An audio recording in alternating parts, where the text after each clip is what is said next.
Hey guys, I just want to introduce you to one of my friends, Lightstar. She's a very gifted individual that I encountered from watching her videos here on YouTube and admiring her channeling, her light language, and her artwork. So without any further ado, guys, this is Lightstar. Hello, Steve.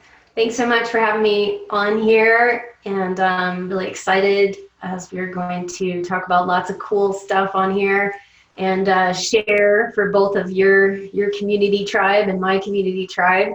It's kind of like a collaborative effort here. So thanks for connecting.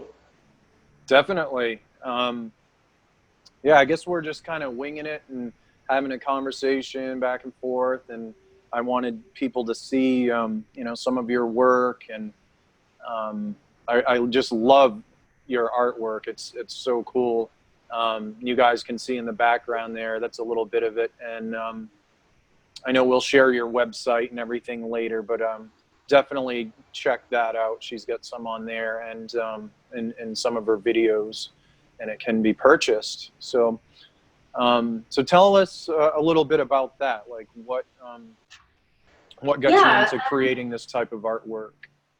Well, it's really interesting. I have a very different background in very corporate. So my world has been mostly in the corporate world for up until probably about 10, 11 years ago, when things really shifted for me. But I was working in a forensic engineering, construction, and restoration companies in the Colorado region for a lot of my time.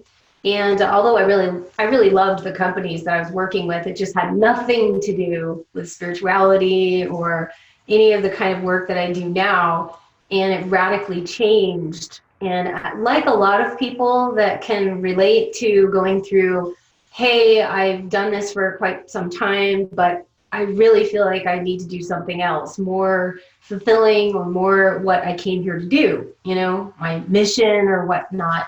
And so about 2009 is when I started to change that whole paradigm and move away from it. And now I kind of am doing something completely, really the things I'm doing now are something I would never even think that I would have been doing. So it's not even, was it even in my realm of like possibility, I guess, back then. So it really was I almost feel like I'm kind of a walk-in, even though I'm not really, but it feels like my whole life changed to where it's like a whole different life than I was living. And so now I'm kind of doing different things, but my artwork is that's my passion, we'll talk about that because I'm sure your passion too. And to know that the artwork really came out when I am living in Sedona at the time, it's where I am now, and being in a vortex started to really allow my own spirit and my own art to come to the surface. Because I wasn't doing any kind of art really. It's not like I was doing that as a child or anything. I was doing graphic design for a little bit of graphic design, plus I was doing a lot of other things for the company and marketing for the forensic engineering in that world, but it was very dry, very, not spiritual, nothing, it was just nothing like that. And this started to come out in my time here, and which has really started to connecting with other beings, other spiritual experiences, and that started to flood through. And I found that I was kind of just an open channel for in many different ways, but one of them is in the area of art, and to have these different worlds that I experience and bringing them into a visual. And the visual is now also turned into having frequency and energy that shifts people, that awakens people, that activates people. In addition to doing my light language activations, which I never thought in my entire world I would be doing. That is something out of left field, at least for the time when it started to come in. Although I always talk about this, where I was speaking them since I was 9 years old. So I actually was speaking that language, but I didn't know what it was at 9 years old. Many, many years later, and then I started to have more and more of them coming. And they're definitely, I've spent some time integrating a lot of these languages. I'd say it's over about 20 of them so far, some that I utilize in my session work, some that I don't utilize in session work, but is there anyway. And there's many different, we'll talk about this probably later on, but about how that all came to pass. But that's generally what I'm doing now, and I do session work for people, primarily working with pointing them in the right direction to their soul origins. So I do soul readings, soul origins readings for star seeds, but not limited to star seeds, because I open the gamut to wherever that person's soul is from. And then I also help them with life purpose. So we connect what they're, it's not like, oh, you're just from this place. Like, well, who cares? How does that help you here? So I'm actually bringing that information forward to try to help somebody who's either struggling with life purpose or just doesn't know why they're here, or is having confusion, or also having a lot of, I would say clogged chakras, that are being blocked, or things that aren't moving. And so we help to shift the energy with that too. And I have so many different things that I do. So it's like I could go on, but I'll stop there for the moment, because it's sort of endless with different types of products and services that I'm offering now. I'm just, expanding the bandwidth wider as we go on, and more things seem to come through. So that's the general sort of overview. And so hopefully that helps. But I also want to ask you the same thing. So tell me about where your background is and how you got to be doing what you're doing now. I would sound a lot like you, what you just shared with us. I mean, first of all, I never would have expected to do much of what I'm doing at all. Like if someone had told me, in a couple of years, you're going to be doing yada, yada, yada, I would have said, you're full of it. Yeah. Right. Smoke another one. Yeah, exactly. Yeah. And, but of course, like, music has always been a passion since I was probably a baby. I always wanted to play the guitar. I remember being in music class in 2nd or 3rd grade, and the music teacher brought in this synthesizer, and I was just astounded by the sounds that came out of that. And I wanted one so bad for years. And I remember getting this keyboard for Christmas one year, and, as I was trying to act thankful, but it wasn't like, I wanted one of those big professional ones, and so, like, I knew the difference. And so as far as the music goes, it's just something that's always been with me. I've been producing electronic music for a little over 20 years now, and I've been signed to a couple different labels with, the more club oriented stuff.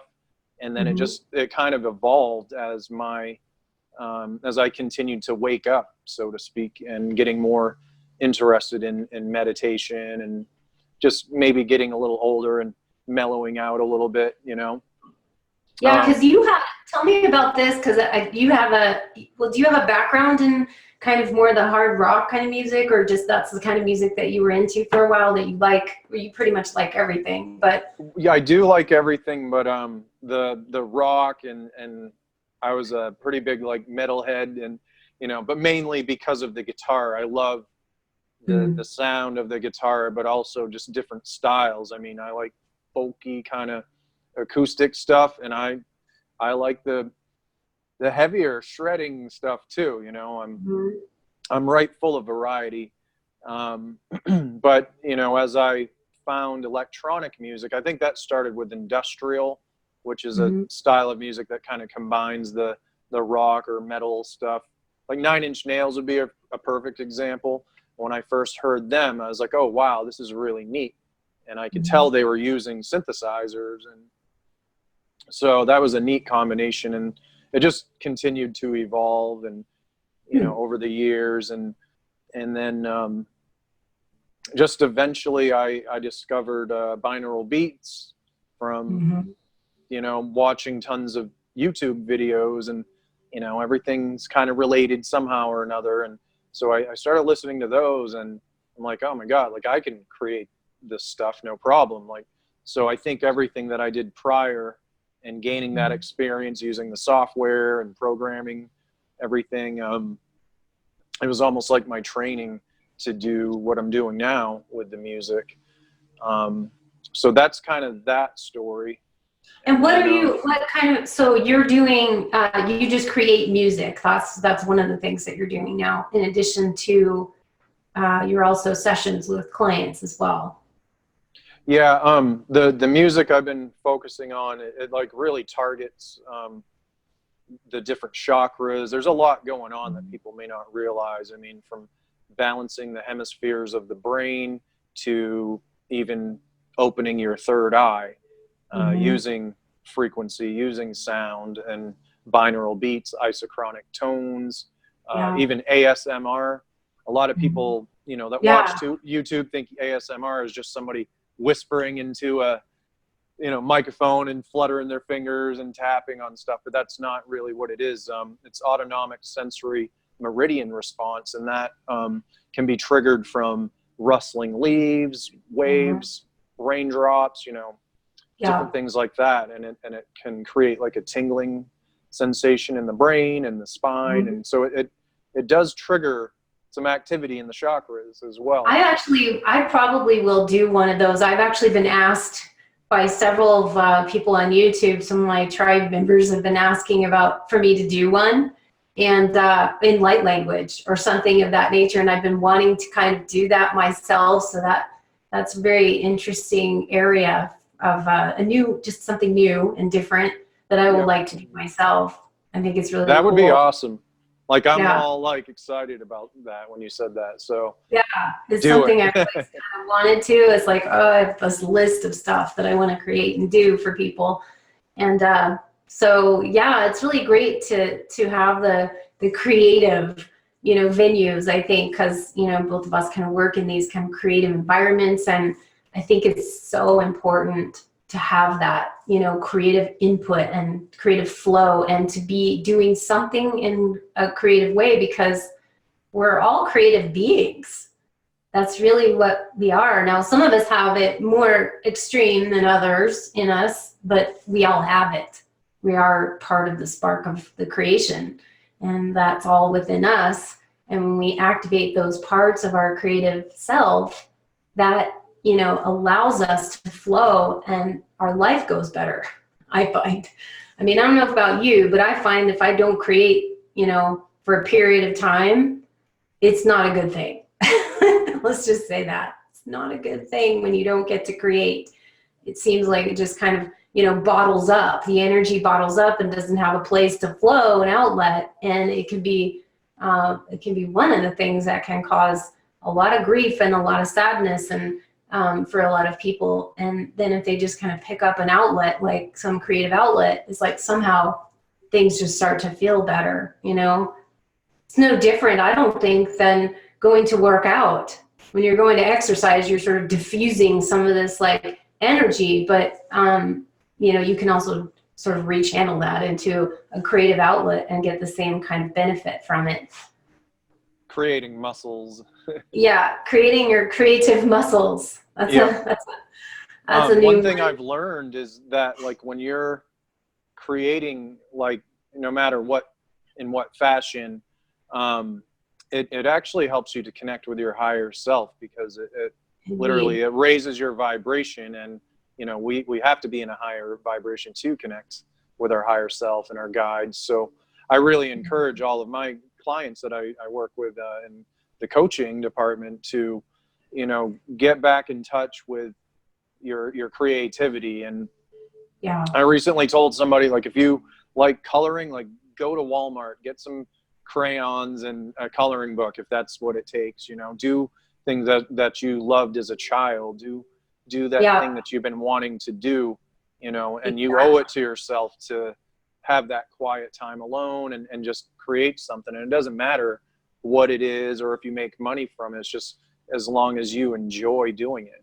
Yeah, it's an expression of, and in that expression, it's energy that has to go somewhere. I mean, it's kind of like the creative energy of a born, baby that's inside the mother. I mean, it's creating and it's moving and it's changing, right? And it's like having energy. Well, it's kind of the same energy. That second chakra energy is all about creative flow and the life force that's within all of us that we have. And so we got to be able to have that outlet and have it go somewhere. That's how we keep, one of the ways that we keep the second chakra rolling as well and clearing is to have some kind of consistency with a creative outlet. Huge, huge thing. It was kind of interesting that you're saying this. I noticed this when I was young. Like I said this before, but I didn't have like, oh, I want to be an artist, or, oh, I didn't even do anything creative like with art. The only thing I had a class in college that was like a human figure class, drawing class, and I had to take it just as elective. And so that was the only thing that I actually ever took in terms of like artwork or have an interest in it. It's really interesting because I see that like a lot of people have an interest as a child. That's one of the ways you go back and you can find out like what did you want to do as a child? What was interesting to you that you just kind of either put off later on in life, or somebody told you it was stupid and you didn't do it anymore, but you really liked doing it. Well, in my case, I didn't really have that. And that's why I said it's kind of interesting that I see some people's passion or some people's energy that they end up shifting into their career or their life purpose tends to sometimes come out of nowhere, seemingly nowhere, when you can't really trace it back to anything. And in my case, that was true. So it took me a little bit longer because I didn't have anything to necessarily go back. I was like, there wasn't that there though. So how could it be now and have so much passion for it? And it's funny though, because there was one thing that happened where I broke my leg and I had to have surgery and rod and screws in my leg and everything from a slip and fall in Colorado on the ice. And it was really bad. And I had to be non-weight bearing in a cast for like months. And I had to be transported away from Colorado back into my parents at the time, my dad's in California. And it was like the whole world just turned upside down, right? And there was nothing I could really do because I couldn't walk, and all you could do is like read, or write.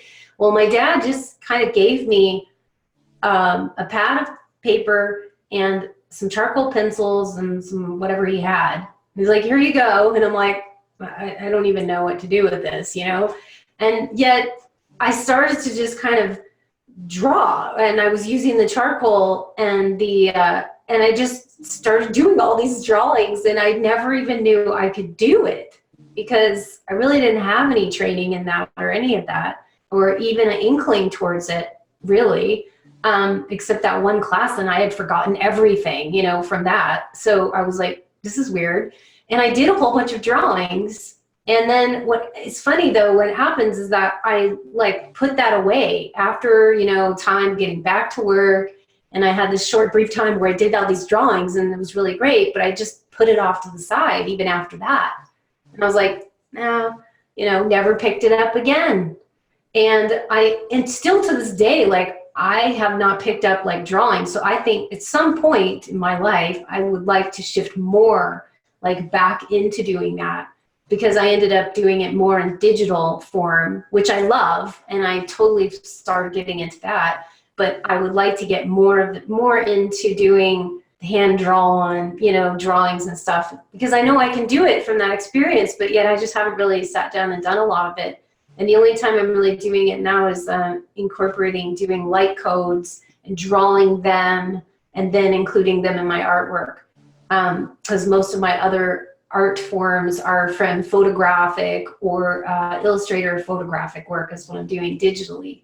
But it just, the main point about all that is that you just never know when you're gonna initiate a passion for something in the creative area. And I always tell people to to just do something, you know, do something that you even have even this much of an inkling in, like even a smidgen of something, like, or a thought, you know, hey, you know, kind of always thought about watercolor, but, you know, I don't know that I could ever do it, but it's there and you gravitated towards that. Or in my case, you're kind of handed something at the time where you're like, it just shows us that we are so much more than what we think we are, because you wouldn't ever have done that, right? So I always say, try new things, get out and do new things that you haven't done before. And even if you don't think you can do it or be good at it, because chances are in one of those areas, there's something that's going to set a spark, you know, for something, and then it can go from there. And again, be just an outlet or a place, because I felt like that time period of me drawing while I was in a non-weight bearing in a cast was actually a great time for me, because some of the energy that I couldn't extend anywhere was being drawn into this area. So even though I didn't use it later, it was actually for purpose for me, because it was getting the frustration of not being able to walk around and not be able to do anything, and that kind of energy that can kind of keep you into a low place. And it kept me from going, you know, really down into the lower realms, because I was having that sort of outlet, you know, and it was really a beneficial thing for me. And I think that is something for people to keep in mind. Whenever you feel like you don't want to do anything, that's the time to do it. So like get past the whole, no, I don't want to do this, or I don't feel like no, that's the time to actually activate it if you want to feel better, you know, or if you want to, you know, clear your energy, or, you know, keep your energy clear. So I think that's really important for people to do, and to honor their creativity in some way, shape, or form. That kind of reminds me, or it leads into what I was mentioning earlier about the next video I am going to make about fear and intuition, which, you know, can relate to like self-doubt and stuff like that. And, you know, I think in the creativity department that can apply. Like, for example, like when I started playing guitar, I doubted myself because I couldn't hold it properly. I didn't hold the pick properly. My hands were just, my fingers were dumb, you know, I couldn't make a chord, you know, and I'm just like, oh, you know, but I wanted it so bad. Yeah. And although I doubted myself, you know, I'd put it down, like, oh, I'll never do this. You know, I can't, you know, but just, there was something in me that kept me going back to it. And, you know, you just got to keep trying, and, you know, and like starting my channel is another example. Like I really, I wanted to express myself. I wanted to talk about certain things for years, and just that fear and that self-doubt kept me from taking that step, that little leap forward. And, you know, so that does kind of relate to that. It triggered that thought. And yeah, we were talking about that a lot. So, you know, let's dive into that, you know, in terms of the fear, the doubt, and I think that some of that comes from a lot of people right now. There was a couple of waves that I feel opened up in the last several years. There was one wave of 2009. I was in one of those waves of where people were just starting to go, you know, it was the time of the crash of the market. If any of you guys remember that was when the market was just going down the tubes, and everybody was losing their jobs, and it was kind of the mass real estate, you know, exodus, where that whole nightmare happened for a lot of people. So there was a lot of job loss and a lot of chaos and things going on. But I also think this caused a certain wave of beings to awaken and to start moving on their path. And I've seen there have been several different kinds of waves, and they happen at certain times where it feels like there's more, and people are awakening all the time, but it felt like there was more of a gateway opening up. So people were starting to awaken and challenge and ask, and what am I doing, and where should I be doing my best work, or do I want to work at this place anymore, or I really hate my life and I want to start over again. And in that process, I think what happened too is that people started to get out, started to do their work, but then they instantly, sometimes as soon as they start doing it, there was fear that set in. It was like, oh my gosh, I can't do this, or I am not sure I'm good enough at doing this kind of work, or I don't know what I'm doing, and what was I thinking? And so it caused a lot of these waves of doubt for people and self-doubt. And then it's about having to see everybody else in the arena that you're trying to, be in your own entrepreneurship, because that's what I think it really pushed people to be in their own businesses, their own entrepreneurial business, because what happened? People weren't able to get jobs anymore. So it's like the universe almost sort of forcing that wave of people. At least I was in one of those waves of people that were sort of not forced, but really given the opportunity to shift yourself into your own business, your own thing, because there's not a whole lot of options elsewhere. And that kind of set in a lot of different waves within our own self about how do we do this? How do we feel confident about ourselves? And so then you start looking around at what everybody else is doing. And then there was a whole like, oh, wow, that person's way better at doing that than I am, so I couldn't possibly do that, right? And I'm like always, I understand that. So I'm like not sitting here telling people like, oh, just get over that. Don't look at what other people are doing. It's like, look, we've all gone through that process of going through it and comparing yourself to maybe somebody else or what someone else is doing, and then having to come back and try to either emulate that or be that other person. We all know that doesn't work, because what ended up happening is you look to yourself, you're not being authentic, right, really, and it shows in yourself how you feel, and it will show to other people. So why even try to do that? And I'm not saying that it's like not to look up to people as like mentors or any of that, but just watch yourself from moving out of your own lane and into somebody else's lane. That's how I call it. It's like, stay in your own lane, because your lane is your unique lane and nobody else can do it like you can.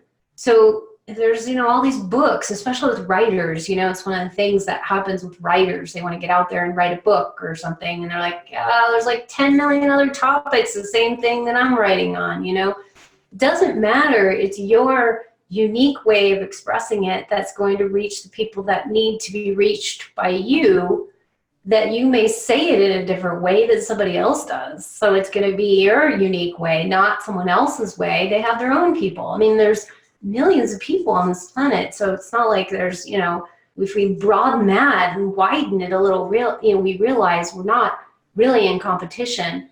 And the more we start to do it and start to get that kind of confidence in ourselves, the more we realize that it's not even about that, because manifesting is, we're going into a whole different realm of manifesting anyway, where we manifest differently than we did, I think, 20 years ago. Really, the consciousness is raised, so we're not manifesting in the same way. Do you know what I'm saying? Like, we manifest in unique ways now. We know it's through energy. It's not always through everything that you're doing physically, but it's an energetic thing. Like, you put it out there, or how many of you guys think about stuff? And then the minute it's like you just have a thought about this, and then the next day, like, something shows up to show you exactly what you were just thinking about. These are like ways we manifest now that's getting amplified. And so it's manifesting through energy, which has always been kind of the way it's supposed to manifest. But I think we got into this mindset of like, we have to do this in order to manifest. You have to physically take this action in order to manifest it, and that's not actually how things always manifest. So we're learning, I think, as a whole, all of us, to move through these areas of insecurity, of places where we feel we're not good enough or we're not able to step forward, and to realize that we can do these things in our own unique way. And when we do that, then we release all of that stuff that keeps us going or in our own lane, and it actually dissolves a lot of the fear that's wrapped around that. Now that's just one area. We're talking about, you know, career, life purpose, but this also goes into other areas too, right? Relationships, anything where you're not feeling good about yourself, or you're feeling a lot of doubts. And so I think, what are your thoughts on this too? Because I know these are things that I know have been coming up in my session work, and I know you do session work too. So we wanted to kind of share some things happening in that department. All of that comes up a lot, like not only in my sessions with clients, but in my own life, relationships. Like I said earlier, like starting this career, this mission work, you know, a lot of times I feel like to manifest things that you really want, whether it is a relationship or a, you know, a new career, you got to face some kind of fear. And a lot of times those fears are going to be whispering into your ear, that self-doubt, like, oh, it's not going to work out, or, you know, you're not good enough, or he or she is not good for you, you know, or, you know, it's just it's just in our thoughts, I think, really. You know, just for example, imagine if I would have stayed chicken about, you know, launching what I'm doing now. I would still be swinging a hammer and, you know, freezing my butt off out in the winter here in Maine, you know.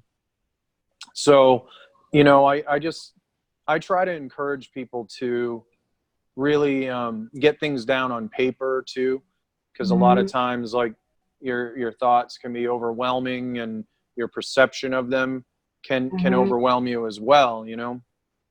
And like if you're scared to try something or do something, you know, like maybe write down, like, what is it you're scared of? What's the worst thing that can happen?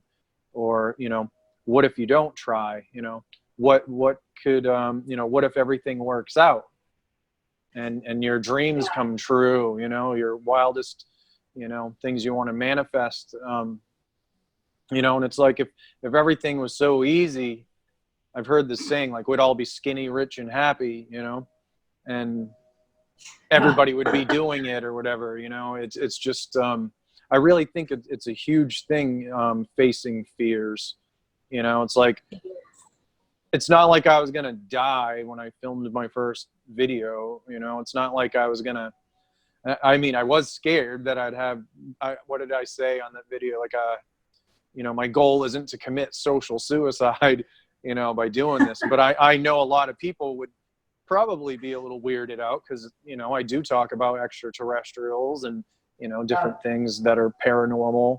And, you know, like you were saying, like, don't copy other people or something. Like, it's good to like innovate and not imitate, but seeing other people sharing their experiences with, you know, multi-dimensional beings and ETs and whatnot, angels, that kind of gave me confidence. Like, okay, they're a regular person too, and they were probably scared shitless also, and you know, they probably talked themselves out of it for a little bit and then just said, you know, screw it, let's do this. And so that, like, gave me encouragement, and, you know, a couple friends encouraged me. And then once I did it, I felt awesome. You know, I felt really accomplished.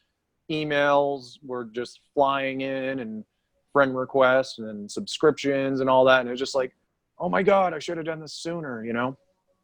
I think that's great. That you did it, and you just, it's like the saying, the Nike saying, just do it. Just because do it really is.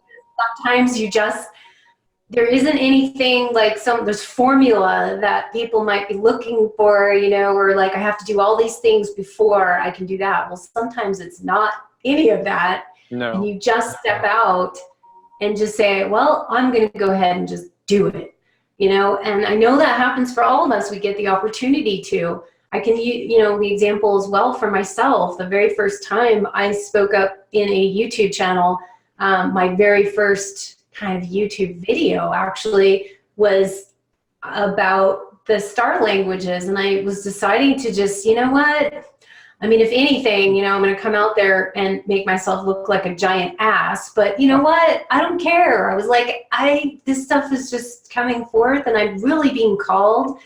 And I even took myself to the extent where I didn't have the support system here, because the first time I did that, my partner, Stands with Bear, was actually in England, so he wasn't even here at the time, you know, to give me that kind of support. I just made the decision. He was over there, and I just said, you know what, I'm just going to do this. So I kind of put the double dose on myself to just kind of do it, you know, just do it.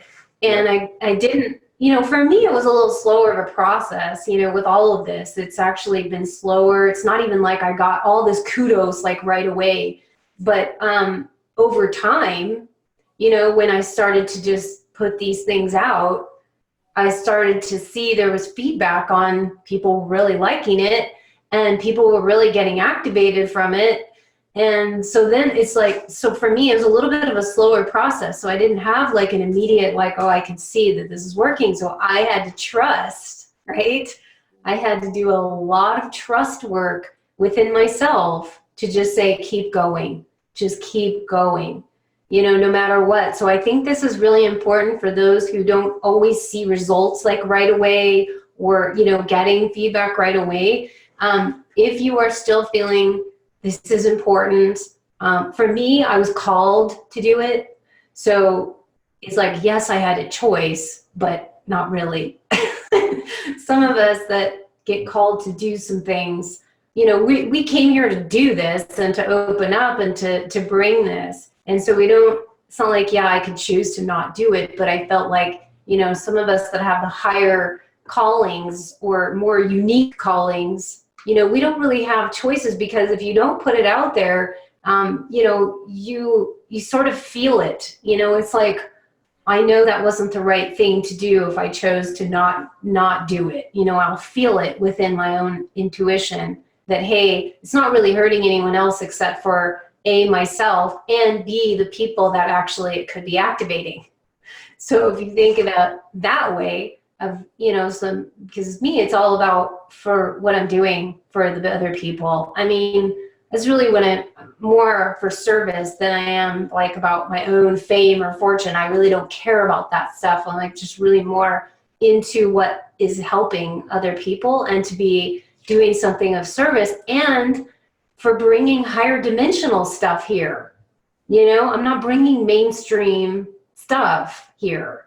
And to step out on the limb, really, to where when a lot of people weren't doing this kind of stuff, you know, or it's starting to get more and more, you know, widespread, but it's more difficult to step out when no one's really doing it, or very few people doing it, and to still continue to do that. Because I've always been told for myself that I'm ahead of my time. And, you know, it kind of bugged me when I heard that a couple times, or my material might be ahead of the time. And I would think, well, what good's that going to do me then, right? Because like, if I'm ahead of the time bringing some information and then people aren't caught up, then how is it really helping? But I had to realize that that's not true for everybody. And it's also part of what I came here to do. So it really doesn't necessarily matter. Because people will come to it when they are ready to come to it, and when it's meant to be there. But then if it's not there, it's like if the template's not there, then no one's going to find it, right? So it's kind of like, well, it has to be there for whoever is meant to be ready to find it, or to experience it, or whatever. So that's something for people that are in the more unique fields, you know, that are not in mainstream, because I totally understand that. And it adds another element of fear, if you will, or, you know, the questioning and the self-doubts and all that, because you're not even the mainstream. So there's very few people that you might have to kind of like even compare yourself to, right? Which can be a good thing, because you don't have a lot of things to compare yourself to, and you're kind of bearing your own path. You know, you're like the Cherokee bearing your own path, you know, not leading or not following. In other words, you're just kind of going off into this direction to make a new path for eventually people to not necessarily follow, but for their path to be there, to go through that part of the woods or, that part of the forest that has not been explored before. And so it's, I look at it as though an honor and an opportunity to open the doorway. So, those of you that are sitting on the sidelines, or, this is not the time to be sitting on the sidelines anyway. I think everybody here on this planet is being called to step up to the truth of who they are and to really step forward. It's like, we don't have the luxury of just sitting around anymore in our own little self-doubts. Some of us are just, it's just, we got to light a fire under the other people to help them if they're still scared or not doing it. It's part of what I do is to help people to kind of initiate and activate so that they can step forward and not be stuck in fear, self-doubt, insecurities, and all that stuff, because it's just got to go. And if you think about it, look at the young children. The perfect example is the one that was on your channel. I mean, these kids are coming in. Some of them are just, they have no doubt. They just know. They know what they're receiving. They know what they're getting. And I remember listening to him, and he's just like, no, it's not like that. Or, it's like, no, it's like this. Or, they just know. They're not like, well, maybe, yeah, I'm not sure. It's just either kind of yes or no. And it's not to be black or white, but they just have more strength, confidence, and intuition that they just trust, no matter what anybody else is telling them. They're just like totally in their own alignment with what is to them. It's not to say that's the only truth out there, but that's like what his experiences are, and he's bringing valuable information. So I think we have to look at some of these kids as the masters and learn from them, and take some of these wisdom nuggets that they provide and see how they are. And if they can do it, then what excuse do we have? If we're like way older than them, been on the planet in this lifetime, in this incarnation longer, what excuse do we have? It's like the kids are out there stepping forward, like, what the hell, So anyway, that's how I see it as far as like really moving forward and stepping out, because we can't not do it anymore. This is for everybody, not just, myself or you.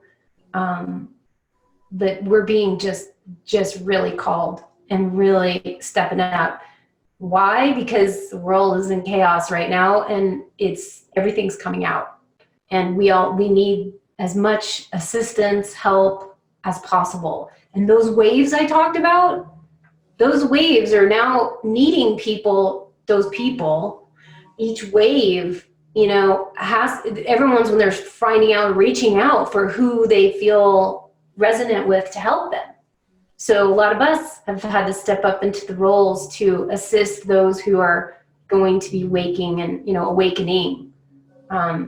They're typically not going to be the younger generations. They're more in the older generations that are still here on the planet. This is who we're helping.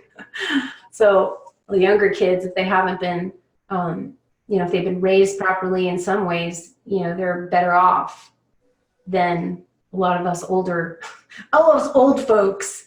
Like, I feel like I have to break out the cane and stuff. Like, all these old folks, Somebody actually called me something on my channel, which made me laugh. They said, it was a younger person, because they said they were younger. They didn't say how old they were, but they said, thank you so much for everything. You're like the cosmic mama to all of us younger, star seeds. And I was like, oh my God, I never heard that term before. But I was like, Cosmic mama. Cosmic mama. I'm like, okay. Sort of put me into the age bracket, but I do have gray hair coming in, and I'm letting it come in. So I'm going into the crone, time hopefully more gracefully, and realizing that. But it was kind of funny, so I had to share that. Cosmic mama. I call my grays platinum blondes. Oh, there we go. Gray That's sounds awesome. old. Platinum sounds Platinum. cool. I like that, because they do look platinum. I started getting a sort of Elvira thing going for a while, and it was like coming in like because I kind of got this one streak that was growing, like it was like there, and then it started sprouting up everywhere else. But I felt like Elvira for a while. Now that song is in my head. Thanks. Oh, you're welcome. Giddy up, giddy up, Yeah. No, I love the streaks in your hair. It's really cool looking. Yeah, it started to come in. I just said I really don't want to dye my hair. I'm not interested in doing that anyways. Plus, it's really not very good for you. Especially the dark dyes are very unhealthy and can cause some really bad stuff like cancers and stuff. So I just kind of stayed away from that. But I'm kind of growing into, I guess you'd call it somewhat of the aging process, which I don't care for. But, I'm trying to do some prevention of that in energy work. With energetics and trying to really feed my soul. I do this process I'm trying to do it more often when I forget about it or if I have to get up, but this could actually really be helpful for people too, is in the early mornings when you're kind of in that phase of before you wake up, but you're still laying in bed, is a really perfect time to like feed your body, your physical body, this sort of aging body or whatnot. I kind of talk to my telomeres.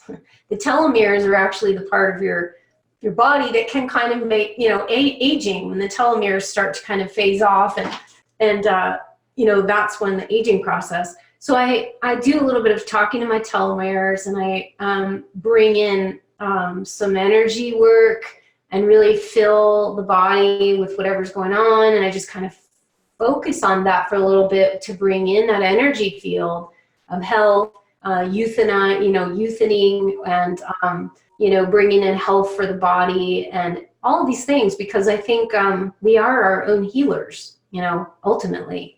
And that's how I think we can kind of try to keep the energy field stronger.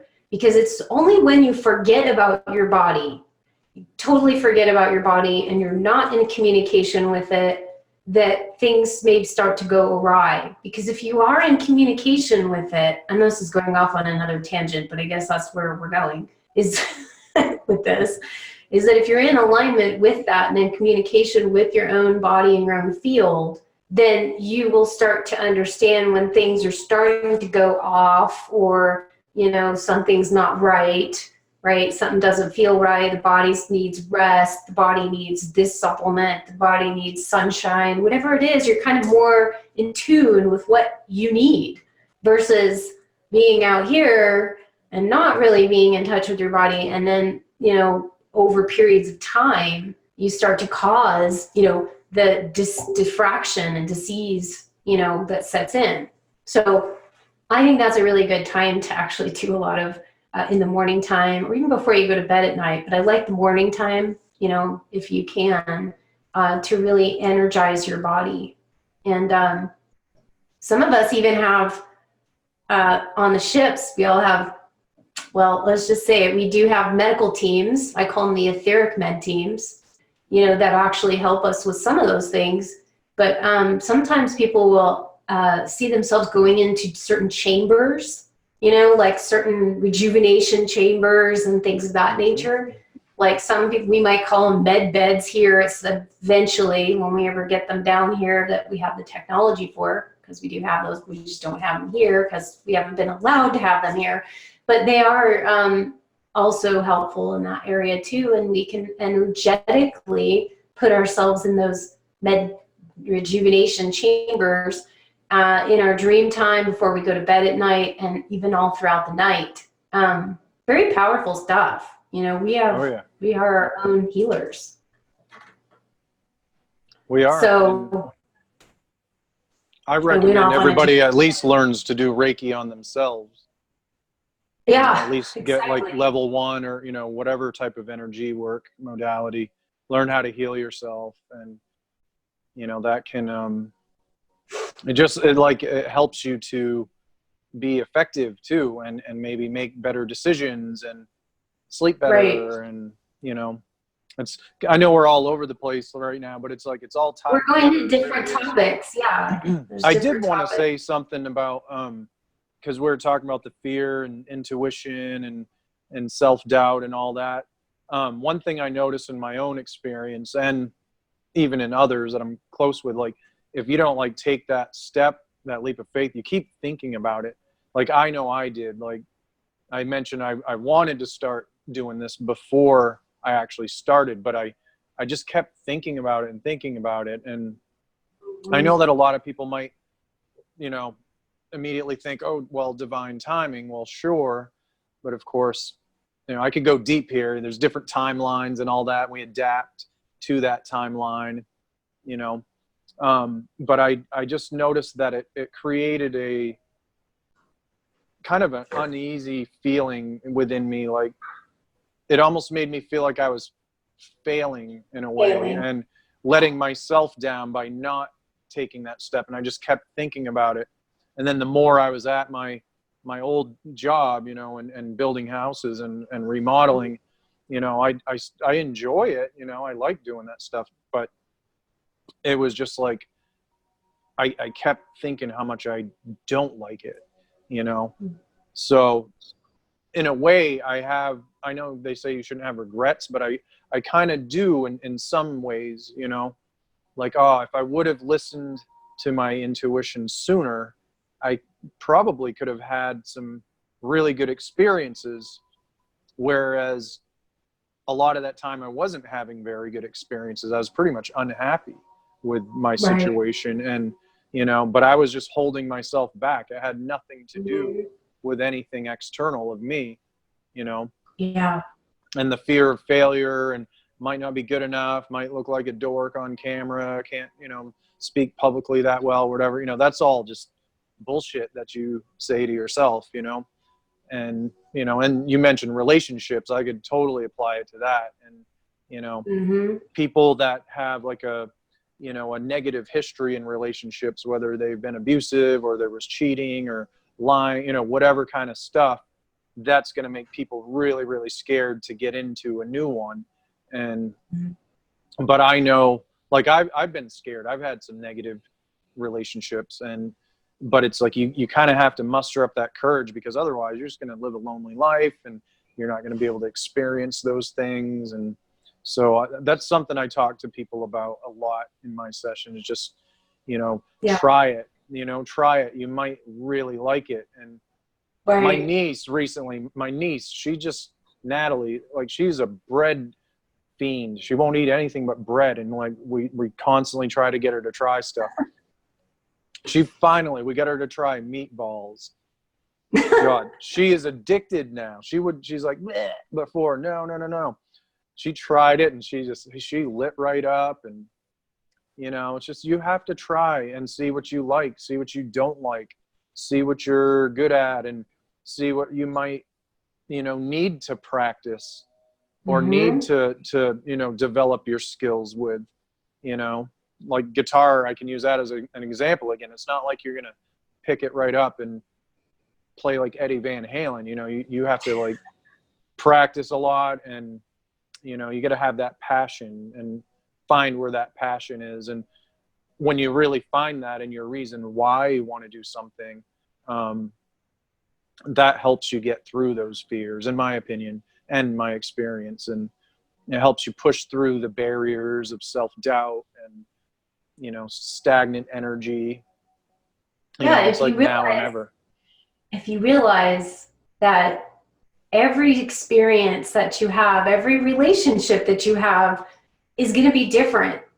So even a fear about like, oh, I've had these bad relationships in the past, and like, I don't know if I should go through, you know, go forward with it. It's like, well, for one thing, you have to realize if you know, you may have karmic situations with that person that if you don't do it, you know, or kind of go through the process to heal that, you know, it's going to come back around again. So you might as well just kind of do it now. That's the way I look at it. It's like, you know, you got the situation here, the opportunity. So, you know, why put it off, in other words, you know, in some ways.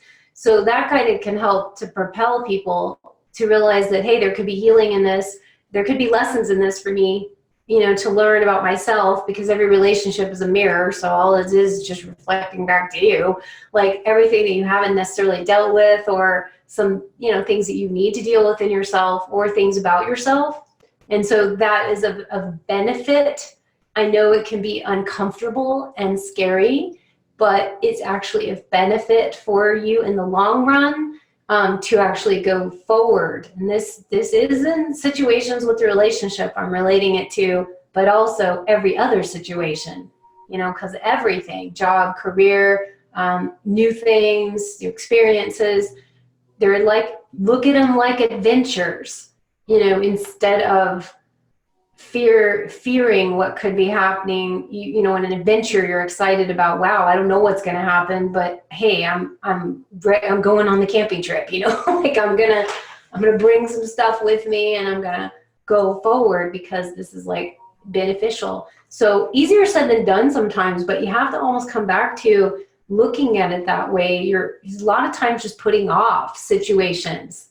And as you mentioned about, you could have been in it sooner, had you had listened to your intuition sooner. And sometimes you have to also look at, it's okay that you didn't listen to your intuition sooner, because what does that do? It actually teaches you a lot about yourself. And it's not necessarily a bad thing.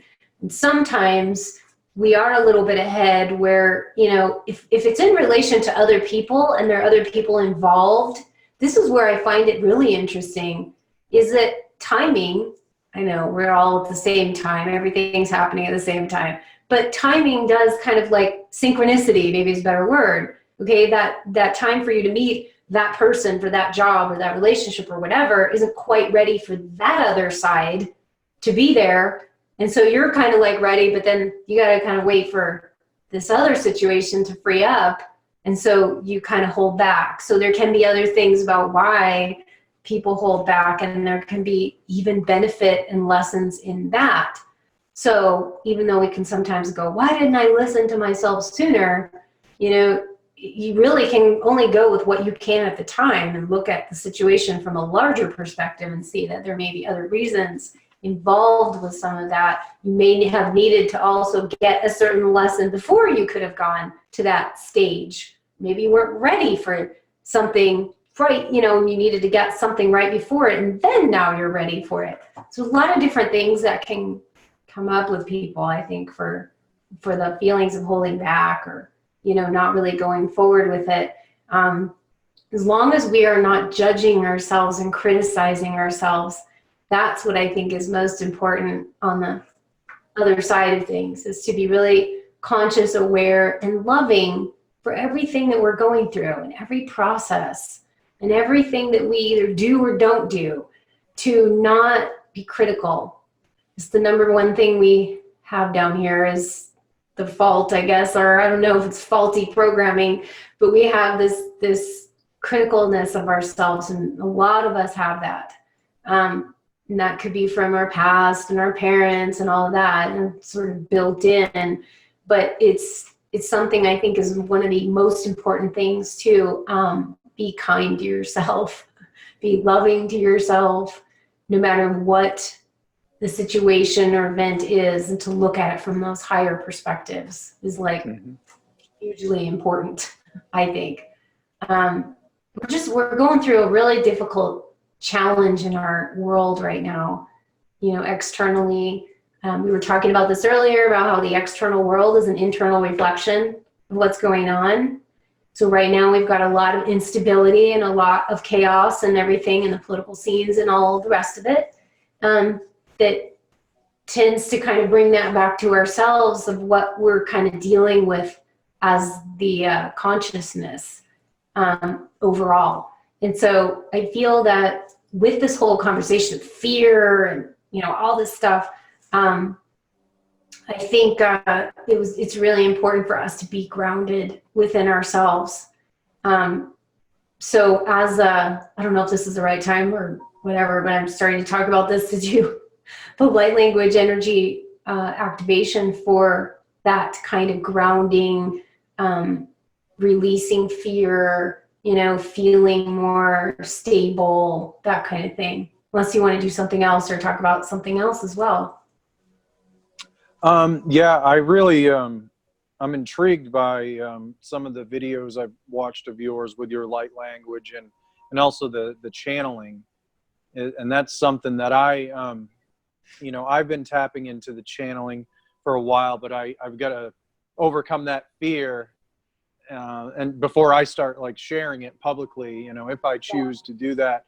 So, you know, maybe you could tell us a little bit about that, how that started, and the light language and the channeling. And Well, I'd say that channeling came, I don't know how many years ago, I want to say, but it was my time here in Sedona. I for sure know that, because I was starting to open up to looking into more medical intuitive kind of work. I have a background, I'm a naturopath actually. I have a degree in naturopathy, so I naturally have this kind of, in my whole family, I have a couple family members that are doctors. My dad was a doctor, my brother's a doctor, his wife and all of their kids are doctors and nurses. So I kind of come from this line or lineage of the family in health care in some way, shape, or form. I just couldn't stand the sight of blood, so I wasn't going to go into that kind of realm. Otherwise, actually, I would have become a physician myself. But I chose to kind of go in the more natural realm, naturopathy. And so I was kind of looking into medical intuitive, but what was ended up happening is I went to a healer to actually help with some of these things I was trying to release, change my career, you know, all these things changing. And I wanted to look at the medical intuitive side.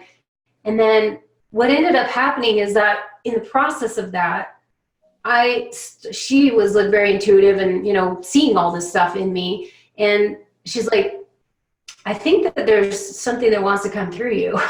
And I was like, okay, you know, at the time.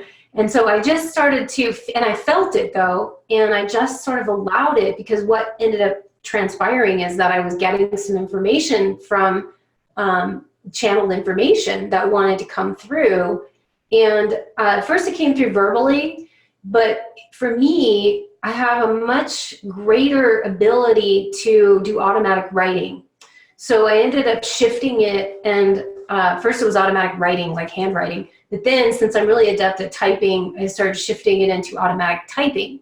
And so it started to come through that way much easier, and kind of took over the time I was looking to do a medical intuitive, shifted totally into just opening up the channel for the channeling. So I spent many years actually coming up with lots of different channeling information that started to come through, and I would identify where it's coming from and whom it's coming from. And so I started to do a lot of writing with that, and I have a lot of them published now in the Sedona Journal of Emergence, is where I have a lot of these channeling published. And then I started to also put them out on YouTube, particularly once a year. I especially do that, but I have a lot of other channeling information that came through, but I've been doing this yearly one for the year, and you know, kind of looking at the energies coming out for the year, and then also a few others that I've had from like Archangel, some of the archangels and some of the other ascended masters and beings of light that I feel are coming through, and sharing to help us. So that's kind of how the channeling kind of came out, started to become, I just had to really start to trust the information. It's all very high frequency. It's all very high vibration. It's not like fear and doom and gloom and stuff like that. So I know it's not coming from a, you know, negative place or whatever, fear-based or any of that. And then the light language really came in when I was 9, but more specifically came in when also here in Sedona in the early time. And I started getting a flood of these different languages coming in. I mean, they were coming in one period of time. It was like for 2 weeks, I remember I couldn't sleep for 2 weeks because it was just like one after the other after the other. So it was a huge download in that time period. And I started to record them. And I started to really, because I was just coming too fast. I'd be in the shower, I'd be trying to sleep. I was like, so I started to really say, okay, what is this? And really get a handle on it. Where's it coming from? And then I identified gave myself some integration time to identify where the different energies are coming from, what they're doing. And then that's how I developed my light language chakra clearing, because each one of the languages associated with a particular chakra to help it, or it had energies of the same chakra energies. So there was a similarity there and an alignment. And so then I just started to create these, develop these, and then I wanted to create them, you know, in light language activations for my YouTube channel. And at the time, like I said, I put out one years and years ago, and I had no idea that people were even really looking for that.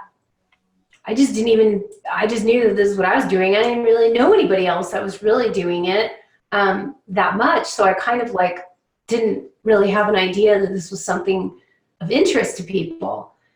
And so, yeah, I'd started to develop, and then I was getting lots of feedback on the channel and lots of activations. And that's kind of how it started to come through. And I know it sounds like, to a lot of people, it may sound like total gibberish and like nothing, you know, coming through except for just like babbling. But it's, to a lot of people who are tuned in, sensitive, and understand, and even people that maybe don't, seem to have an experience and they don't know why. Like, why does this affect me? You know, why is this like affecting me like this?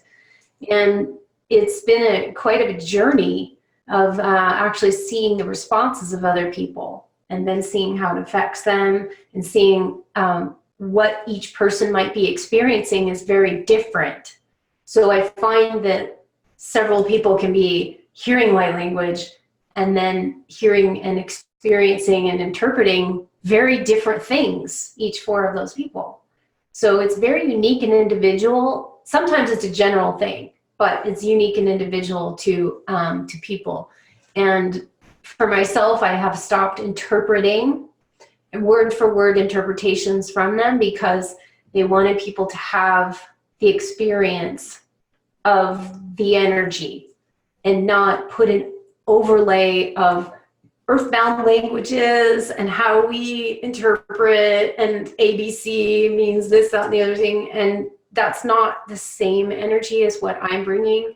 I do know myself, being in the higher dimensions and other dimensions, that I am utilizing the light languages for diplomatic resolutions, and maybe more of interpreting in that way. I actually kind of liken myself to those Star Trek fans who know, like, the Star Trek and then the Next Generation. So in the Star Trek one, we have Lieutenant Uhura, right? Remember her? She was the one that did all the languages, and she would, like, you know, interpret for all the different beings and species that they would meet. And then we have the Next Generation, Deanna Troi. And Deanna Troi is the empath who, I think I forgot her betazoid. I can't remember what her species was, what it was called, but she had the ability to know, kind of very intuitive empath, to know what the different races, what their real intentions are. And she was kind of like the counselor, you know. So you put the two together, and that's like the best way I can kind of describe myself in some ways. But in down here in this realm, I'm not using it to, you know, interpret word for word. I'm really using the languages more to shift energy and to awaken, activate, open up, you know, because these different things hit the different areas in your body.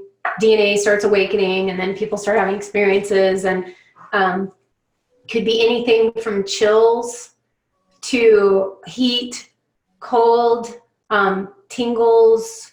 Sometimes people feel pressure in certain areas, and I've seen this happen. What I have seen, that the reasoning, not every situation, but when people have like pressure in the head or pressure in certain areas, it's like this energy trying to go through your body, and if it hits a spot it's not able to flow, could be a blockage, could be something that's just kind of more energy buildup or something, and the energy can't flow through it. So it's just kind of hitting a point, and that will cause sometimes some pressure. And so I always say to people, one of the best things to do is to breathe. people hold their breath.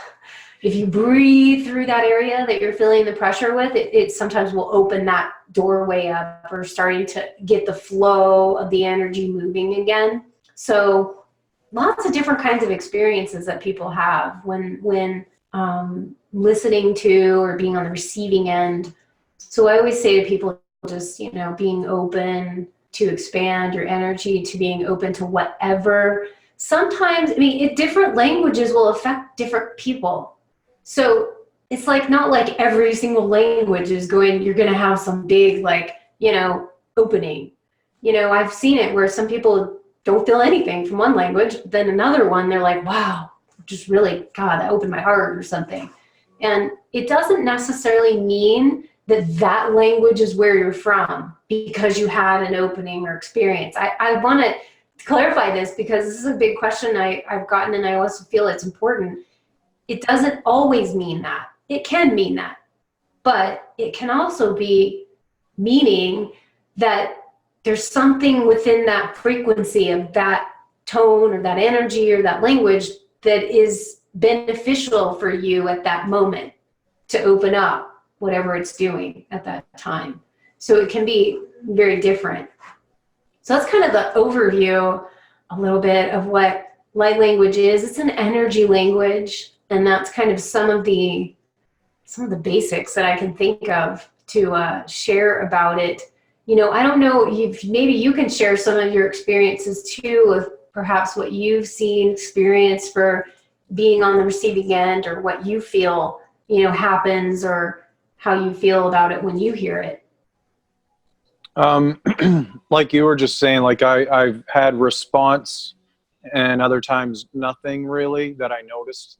But there were times I felt some pressure or some kind of expanding feeling, almost like some kind of activation of some sort. Mm-hmm. I've noticed changes in my energy and moods from hearing certain light language. Other times, just like a real intrigue kind of feeling, where it's like, even though at first it seemed weird to me, but then it just kind of sounded intriguing, and then other times it sounded familiar, which is very cool.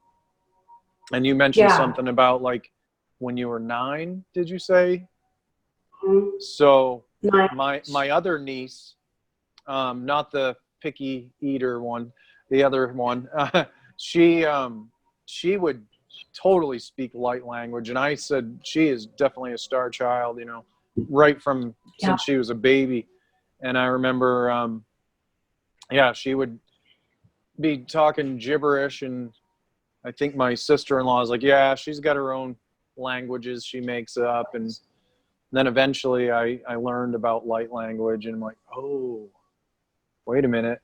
So it's kind of cool how it just comes out naturally from some people. And I myself started just, I don't want to say like I was on autopilot, but in a way I was, and then I just kind of stopped myself because it was like freaky at first. So, just like the channeling, when you first experience something like that, it's like, whoa, holy shit, this is different. Yeah. Definitely kind of takes you for a loop. It does. Well, you mentioned about your niece, the other one, and that brings up the kids that are speaking these different languages, because I know a lot of people have kids that are speaking these la la la la la la, nothing. It's like baby talk, and so they think it's nothing. But if you've ever seen, oh gosh, there was the greatest video of this, but there was 2 babies that were the same age, and they were talking back and forth to each other, having full-on conversations like that. And they were like understanding each other and everything.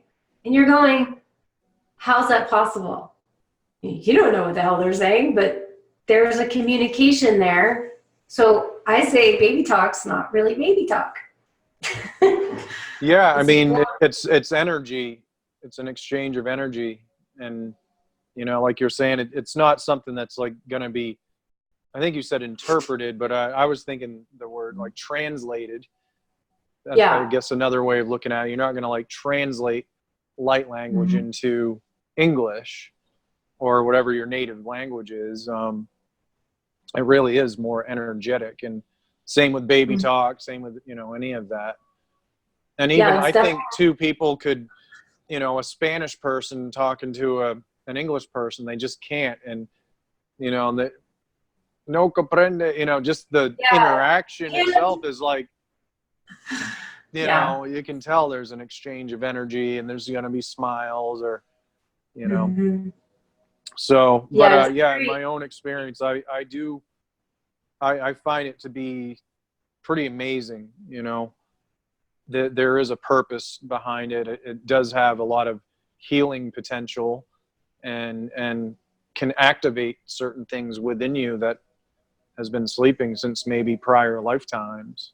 So, and we definitely have to incorporate some of that with my music and your light language. I think that would be really neat. I think people would like that.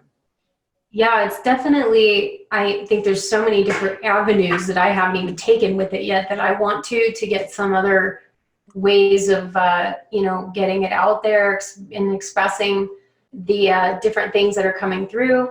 Well, I think one of the things that we have identified just in this conversation is that there's a lot of people that are dealing with a lot of fear and a lot of instability. And I think that's why when I was kind of sitting here like there's like an importance of bringing through, if I'm going to do an activation for everyone here, that it has to do with that. So I will get like an overall, this is important right now to bring to a sense of kind of peace and groundedness and centeredness, and to, it's almost like spreading your energy out on this earth and saying, I've got a place here, you know, this is, I have the right to be here, and I am here, and I'm going to put my energy here. So that's kind of the overview of what I'm getting. Like, I don't do the translation word for word. There's only one race that's giving me one like sentence that's like a word for word interpretation. Most of them don't, but but I will get an overall of what the energy's doing. That doesn't mean it's going to be the same experience for everybody else, but that is the overall of what the energy is bringing. And then however your body tends to decipher it is going to be different than everybody. You know, everyone's got their own way. So that's kind of what I was feeling about doing at some point. If we're ready to now, I will, or whatever you want to do. Yeah. Since we're on that topic, I mean, by all means, bring it.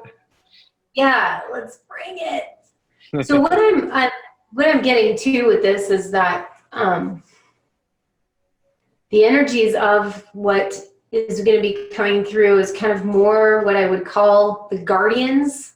And the guardians are kind of a race of like multi different races. So it's not like just one race, like we hear the Pleiadians or the Andromedans. Well, actually the Andromedans are like so varied in itself anyway. But the guardians to me came like a long time ago. And they were like more of a federation, more of like a council of like many different beings. And they kind of more watch over and guardians of this planet. So they work in a lot of different functions, but they tend to have very grounding energies. So when they come through, it's kind of that grounded force. And it may shift into something else too. So there may be a couple of them that tend to shift energetically when I'm going to be doing this. And I'm also going to be, I have this crystal bowl fetish right now. So I have been bringing through a lot of crystal bowl energies, and I have one right here. So this is actually, that was guided to get the root chakra for obvious reasons. So I'm going to be actually doing the crystal bowl at the same time doing this energy activation. So you'll be hearing some of that too in here. Okay. So cool. So that said, I'm I'm just going to close my eyes. Everybody can close their eyes. You don't have to keep your eyes open, or you can if you want. But then this is just to kind of open the heart center, open up the energy centers to experiencing, and put the analytical mind off to the side. Because right now we're not analyzing any of it, just experiencing whatever comes, okay? So with that,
Awesome.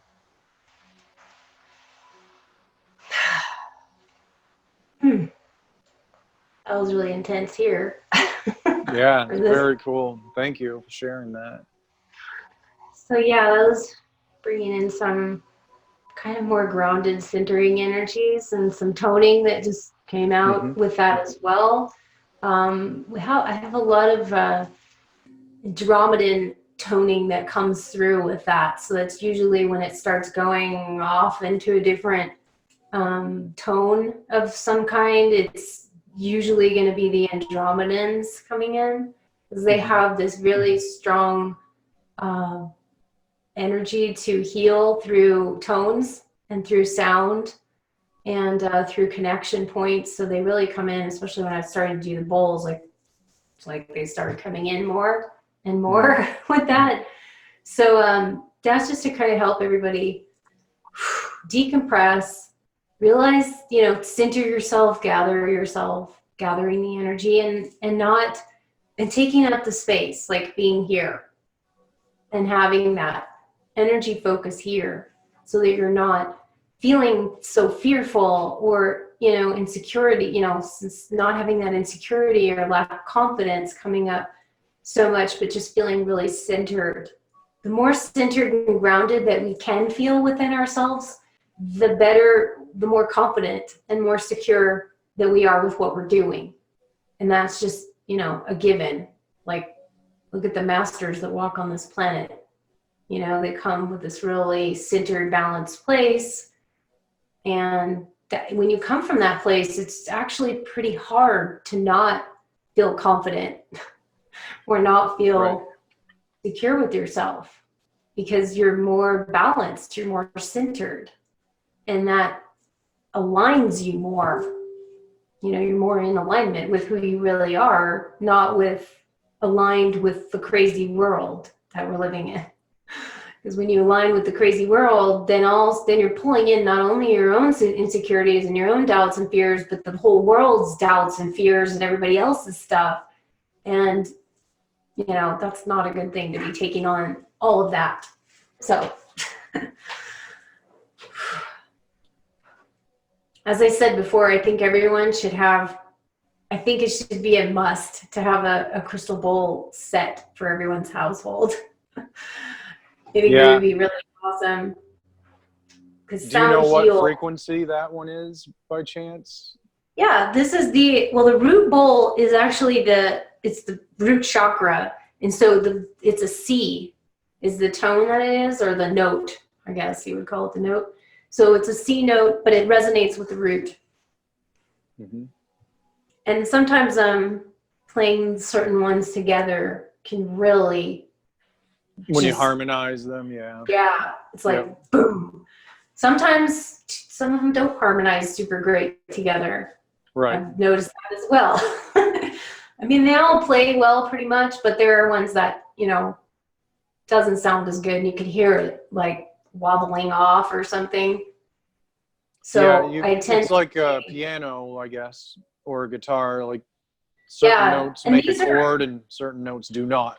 It's like, whoa, what was that? But I think that I've got the set that I got is perfect pitch. And so it's meant to play also with other instruments. Some of them don't play super great, but this one is tuned to be playing with other instruments. So it's supposed to play nicer with the instruments, like regular instruments. But I still find we still have to find which bowl works, the best with that, because some of them don't sound. For some reason, I have found that, this is just in my experimenting with this, the lower chakra bowls tend to go better together with an upper chakra bowl. Like I'll take, the lower root chakra or the second chakra with like the third eye or something. And those two like really go well together. But if you play like a root bowl with a sacral, just doesn't, it's very interesting. I found that they don't sound as well together. So and it makes sense to me where you're like trying to kind of fine tune two of them, because I work with that a lot with the second and the third eye. Very related. And so when the harmonizing tone goes together, it really, you could feel it. You know, the creative energy that we have is the creative energy coming up here. That's our artists and, you know, the people healing and stuff, like we're doing that from visual, especially the artwork, you know, it's like enhances that. And same with like the throat or the second chakra, you know, things that combine well together is an upper and a lower generally. Yeah, the sacral and the throat are both, they can relate to self-expression and creativity. So Yeah, that very is important kind of ones. And the crown obviously is the one that kind of brings in all the higher frequencies and, right. you know, the connection points of the central, you know, all of our connection to God or creator, whatever you believe, your own connection to your higher self and the angels and all the different beings. And so that kind of brings a nice overlay. And when I do a tone with that one, it's always bringing in the angels, and I have angelic toning I do with that one as well. But it's very interesting to me. So I think that, you know, as we move forward, more expanding things coming out, but I've actually just finished a 2 series of art pieces that is going to be related. It's actually, I've done 2 so far, but I will have probably 6 or 7 more coming, you know, coming. I'm doing them for the, relating to the solfeggio tones, actually. Mm-hmm. So these are, you know, art that is resonating to the specific hertz. Like I've done the 2 that I'm going to be coming out with is the 639 hertz of the heart, and then the 417 hertz, which is for clarity and change. But I'm calling it clarity healing tone, or the clarity healing code, and then the love healing code, and the different hertz. So that's coming out because I've been feeling this need to couple them somehow. Eventually I will do something with having the solfeggio tones incorporated in some kind of music somehow, and then having the visual with it of what it's actually, of what the code is. Right. So that's kind of where I'm going with this. So I'm really starting to kind of maneuver into the art, moving it into some kind of sound frequency, even though you can't see it like you're seeing it. So I'm not saying that you're hearing it, but it has encoded already in the image that frequency. So people that are probably like tuned to like dog ears or something probably can hear it coming from the art, because that's what it's meant to do, is actually emanate from the art. But I will probably do something with the audio portion of it to go with it somehow. So that's where my work is kind of going in different directions sometimes, you know, with the expansion and the bandwidth of it, of bringing more and more to the planet and in different ways. You know, such this technology, you know, we're kind of like somewhat limited in this technology. You know, I'm sure you find this, like you have these great downloads and then you're like, now, how do we do that here? Right. How do I integrate that information? You can do that in another dimension where it's much, you know, but here, when we're here in this 3D, sometimes it gets a little complicated because it's so dense here and slower. Yeah. And so I'm trying to find ways around that, or being the bridge in some way. You know, hopefully anyways, I can be the bridge of that, you know. So anyways, hope everybody enjoyed that. That was like a really, it's just a snippet of some of the energies that, you know, tend to come forth, and it's different all the time. So I never know. You have more on your channel. Yeah, I have all sorts of, got a boatload of them. I have a playlist of all the different, you know, different ones that I've had so far. And, you know, I'm sure I'll be bringing more of them as well. I don't recommend people going like one after the other and listening to them, because I know some people have done that and it gets a little overwhelming. So please take some time to integrate. At least if you listen to one, you know, take some time, you know, before you listen to another, a few of them at a time. But like, yeah. Oh, I don't want to forget to ask you about your Oracle deck. I know myself and a lot of other people that read cards. Yes. Like you have a pretty badass deck, lack of better term. Love this deck. It is badass. That's a great way to put it. I have developed this deck over the course of many, many years of my artwork because it includes all of the culmination of at least 44 of the images that are in the deck. And it's called the Magical Dimensions Oracle deck and activators. So it's kind of like oracle cards and activators. So they're multi-purpose, twofold in one.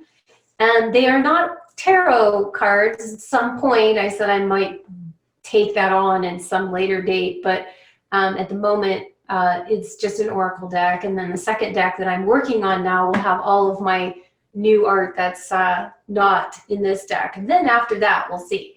These take many, many years to get enough to create it and develop it. But it's meant, this one was meant to incorporate all the many realms. So we're talking some galactic realms, a lot of the angelic realms, then also fairy realms, and the, so it kind of culminated all those things, the angelic, the galactic, and the elemental realms, and bringing it all together. And the idea was for people to build their own psychic muscle, build their intuition, and start to use the cards for their personal use or for client use. I know a lot of people that use them for their clients, and they're so accurate. I have a whole list of like the feedback and reviews that people have done, and they are just loving this deck and saying it's just so accurate, super spot on, accurate, and very high frequency.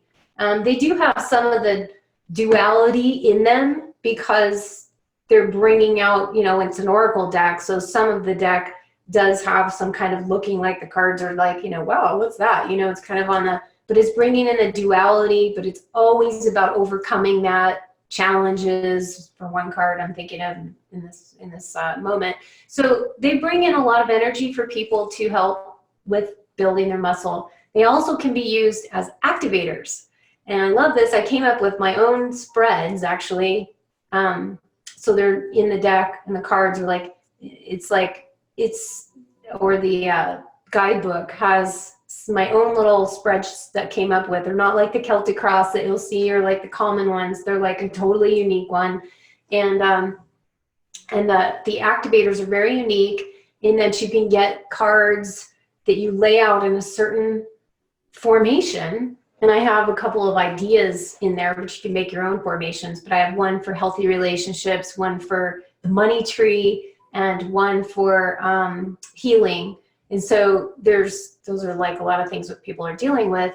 You can put it on your altar space with crystals and candles and activation, other stuff that activates the energy of that. So you can put a picture of someone in the middle if you're healing yourself or others, and you put the cards around it, and then you can add to it and you energize it. And that actually works until you feel like it's done. And then you can, tear it down and do another one. So I always recommend people get 2 decks only because of that reason. Because if you're going to use them for, daily use, you don't want to be breaking that down every time. So you can just have those. That's what I do. And a lot of people that want to use them as dual, twofold. But yeah, they're super awesome. The book, I'll show you the box. Yeah. So this is what it looks like right here. And it has a really, really thick box and a really magical box because it has this in it, which is the code that I came up with that clears and cleanses the deck while it's in here. You don't have to keep your deck in here, but if you do, it clears it. So this is the guidebook, which I'll show you in a minute, but the box. So if you have your deck in here, it will totally cleanse the deck, so you don't have to do that. And for people that really want to do something crazy, like you could take this out, it will probably rip the box because it's glued in here, but you could take this out. It's like a little tray.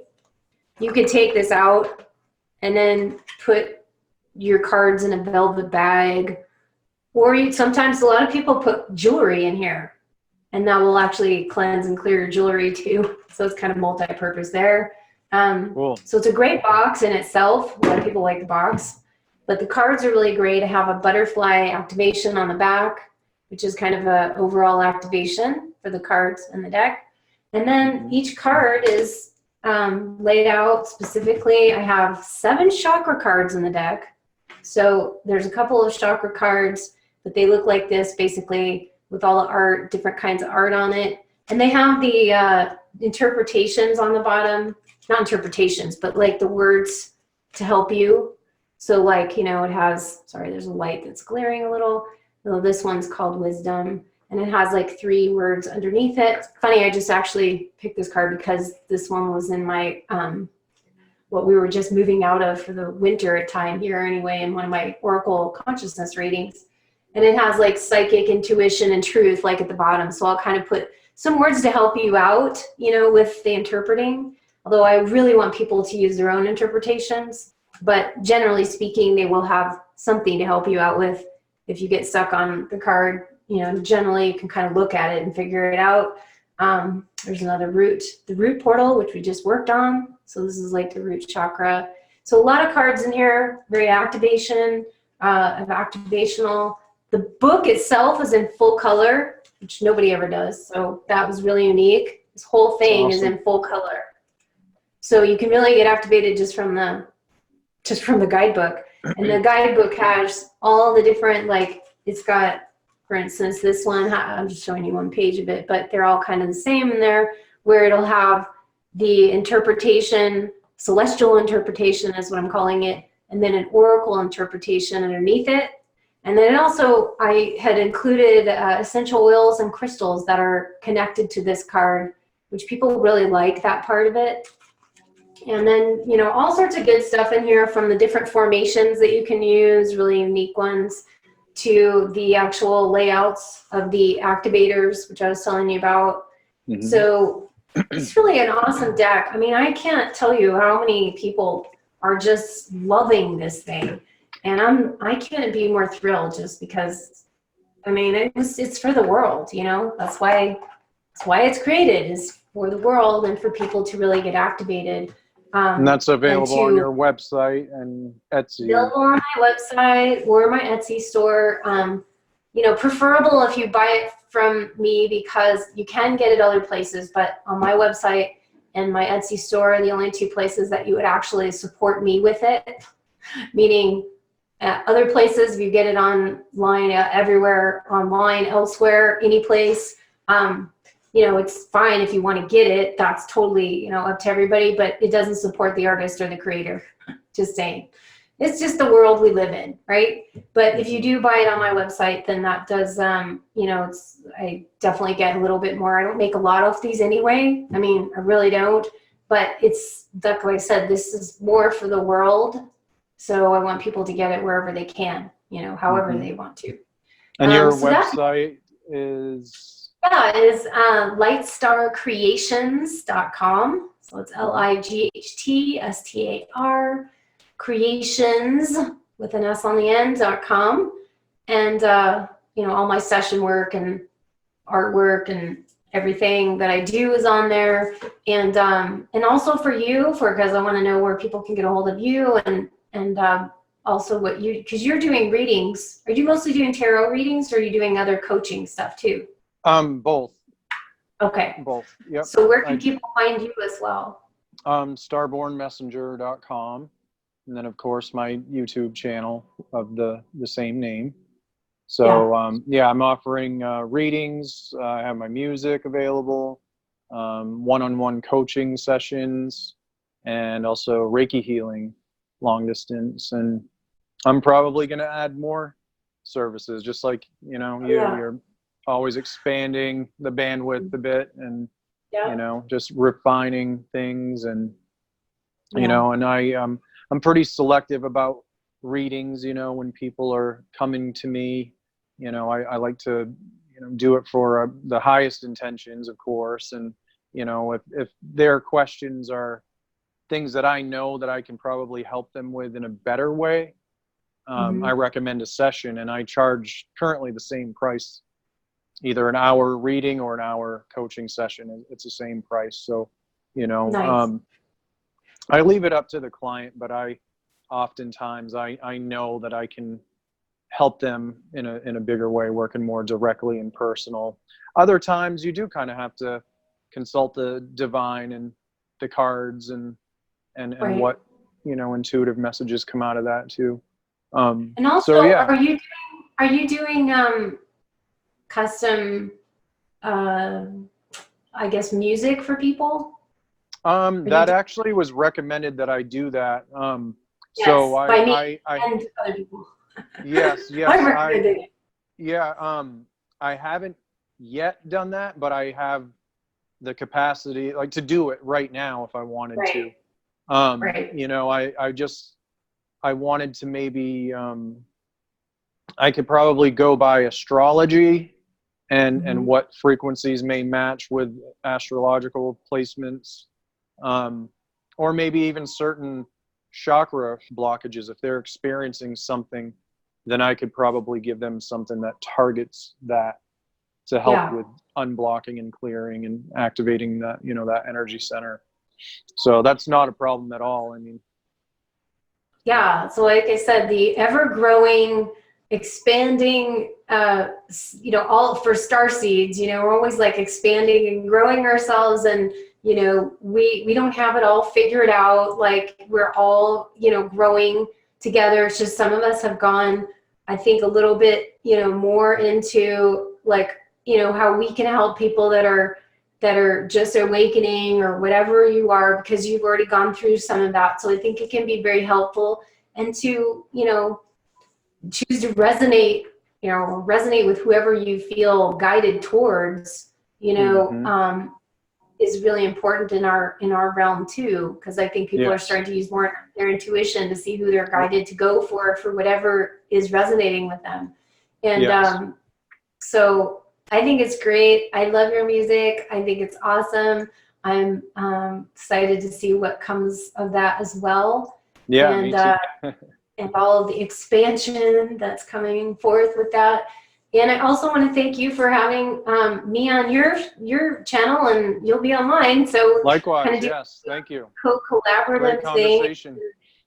Really awesome. Hopefully it's been helpful for everybody listening to kind of just, you know, we talked about a lot of different types of topics and things that are going on with people right now, and really trying to help, you know, in this capacity. So hopefully it was helpful for all of our audiences. And yeah, it was really great. So thank you very much. Really appreciate you and what you're doing. And did we cover everything? I think so. We could probably talk for hours. We probably have already.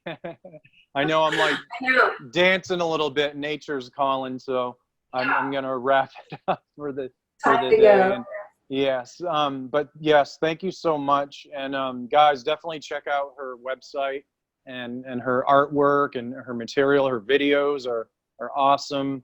I've been gaining a lot of insight from Lightstar here for over a year now, and so I'm really privileged to, you know, have you on my channel and vice versa. So thank you. And I know we'll stay in touch, and maybe we'll collaborate in some fashion, you know, maybe with the music and light language. So yeah, something for sure. So yeah, thank you very much. And I look forward to it. Yeah, if anybody wants to go onto my YouTube channel, they just search for me under Lightstar, because I didn't really say where it was, but it's pretty easy to find. It's also on my website on the contact page. There's a link there. So yeah, and go get activated. All right. Really. Thanks, guys. We'll see you in the next video. Bye now. Bye-bye.